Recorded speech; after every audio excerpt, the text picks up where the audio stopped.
Welcome, today I'm showing how to activate your quick launch in your Huawei Nova 9 SE. First of all, open your settings, then scroll down and go into accessibility features.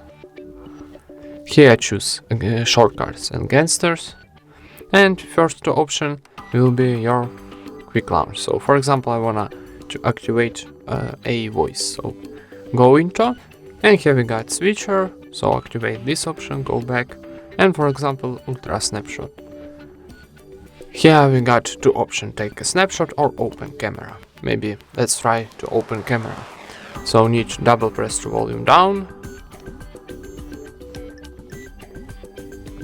double press the volume down button to take a photo when the screen is off. One more time.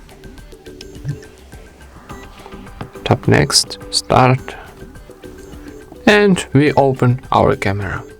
And that's it. Thank you for watching, leave thumbs ups and subscribe to our channel.